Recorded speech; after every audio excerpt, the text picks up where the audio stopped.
I've been struggling with an idea recently that I was thinking maybe you'd be able to help me out with. Basically, in a recent interview, you talked about how myth is meant to reconcile inherent contradictions in reality, right?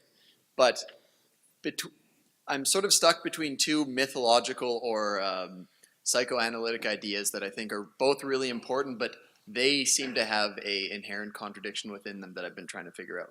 So on one hand, you have this idea that there's times in your life where you have to identify things in yourself that are insufficient, or there's a problem somehow that you have to kind of have a controlled burn or like a phoenix-like transformation where you discard part of yourself that doesn't fit or is not working.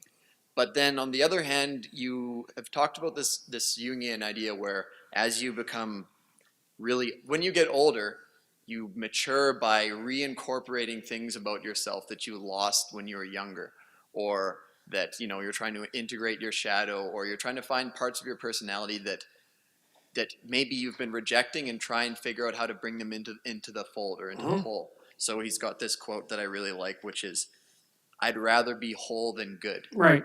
So on one hand, you may identify something as a problem and you want to get rid of it or burn it off. But then on the other hand, it seems like the path to being stronger is to figure out how to put everything together. So there's one of the things Jung wrote about in his works on alchemy was an explanation of the prime alchemical dictum, which was solve coagula, which meant dissolve and integrate. Right. So imagine this. So imagine you had a fairly hostile father who was not very well controlled in his aggression. Decent person other than that, but let's say that. And so your reaction is, I'm never going to be aggressive. And so you've built a moral structure that's part of your personality. And there's possibility floating around outside of that you've denied any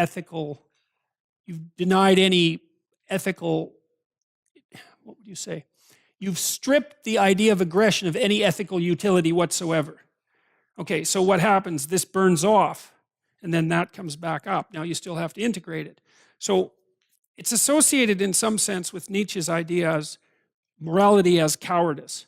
Because one of Nietzsche's most trenchant critiques of traditional morality, let's say, is that most of what passes for morality isn't morality. It's just cowardice. It's not that I'm a good person and I don't hurt you. It's that I'm afraid to hurt you. And because I don't want to admit that I'm afraid to hurt you, then I say I'm moral, because then I can mask my essential fear and cowardice in a guise of morality. And that happens far more often than you would think, because harmless and moral are by no means the same thing.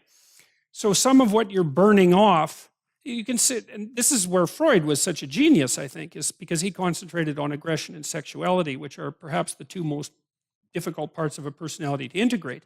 Said that the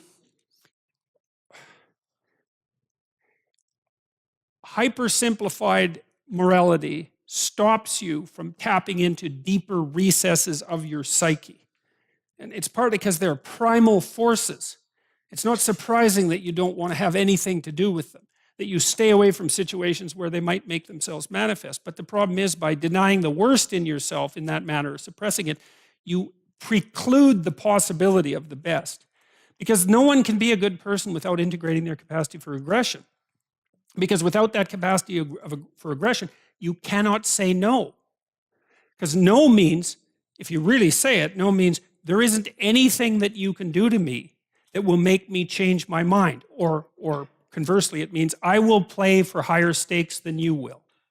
And unless you've got your aggression integrated, there isn't a chance you can say that. And if you did, no one would take you seriously, because they'd know it was just a show. So one of the most useful things that Jung did, I think, was to work on this idea of the integration of the shadow, because he was really interested in the idea of evil, right? Especially working with trying to parcel out what happened in Nazi Germany and during the Second World War. What do you do with the part of you that's aggressive and potentially malevolent? Do you just crush it? That's the superego response in some sense. Do you just put it behind you, so to speak? Is that a possibility? Or do you admit to its existence and bring it into the game? And that's, see, for Freud, in some sense, morality was superego clamping down on the id. And they were fundamentally opposed. Both Jung and Piaget had a different idea, and I think they were right. It's like, no, you invite the bad guys out to play. And so you're an aggressive hockey player. But it's disciplined aggression.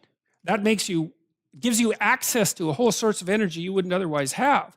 And then with regards to sexuality, it's like, well, untrammeled promiscuity doesn't constitute a virtue, but neither does unavoidable virginity, right? In fact, I think that's worse because it also masks itself with virtue. It's like, well, you should be able to do things that you wouldn't do. That's like the definition of a genuinely moral person.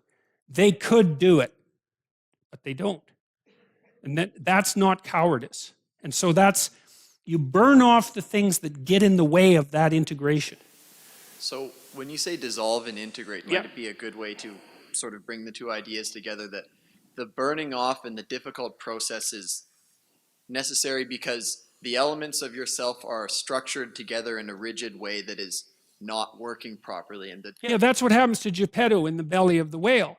He's so caught in his presuppositions that he can't escape, right? And so Pinocchio represents the new force. So it's very interesting. So when you watch Pinocchio try to rescue him, the first thing Geppetto does is confuse Pinocchio with a fish because he wants something to eat. But Pinocchio is better than something to eat because he can rescue him so he doesn't need to eat. And then Pinocchio wants to make a fire and Geppetto objects because he's going to burn up all the furniture. It's like, we don't need the damn furniture if we're getting out of the whale, you know? And so Geppetto, and he's old, so that's the rigid structure. That's the old year that has to die off before the new year can be born. It's a forest fire that allows for new growth, and that's how those things are put together. And see, and it's useful to know too, because if you burn something off, you might think, well, there's nothing left. It's like, that's not true. If it's dead wood, then you have room for new growth.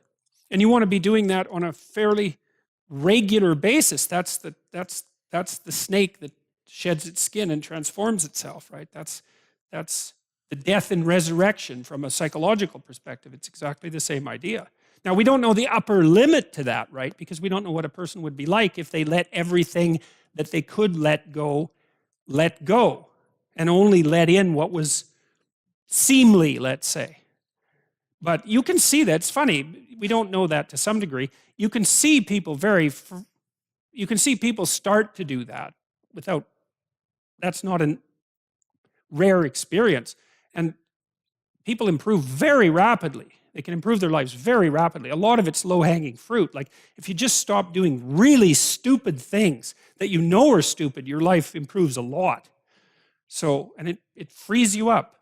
It also means there's an element there that's also associated with pride. Because people tend to take pride in who they are. And that's a bad idea because that stops you from becoming who you could be. Because if you're proud of who you are, you won't let that go when it's necessary. You won't step away from it. You know, and then you end up being your own parody, something like that. That's also a very bad idea. You want to be continually stepping away from your previous self. And so, and I guess part of that too is that you have to decide, you know, are you order? Are you chaos? Or are you the process that mediates between them? And if you're the process that mediates between them, you are the thing that transforms. And that's the right attitude for a human being because that's what we are. We're the thing that voluntarily confronts chaos and transforms. That's what we are. And so for better or worse, you know, that's our deepest biological essence, you might say. And so you can let things go if you know that there's more growth to come. So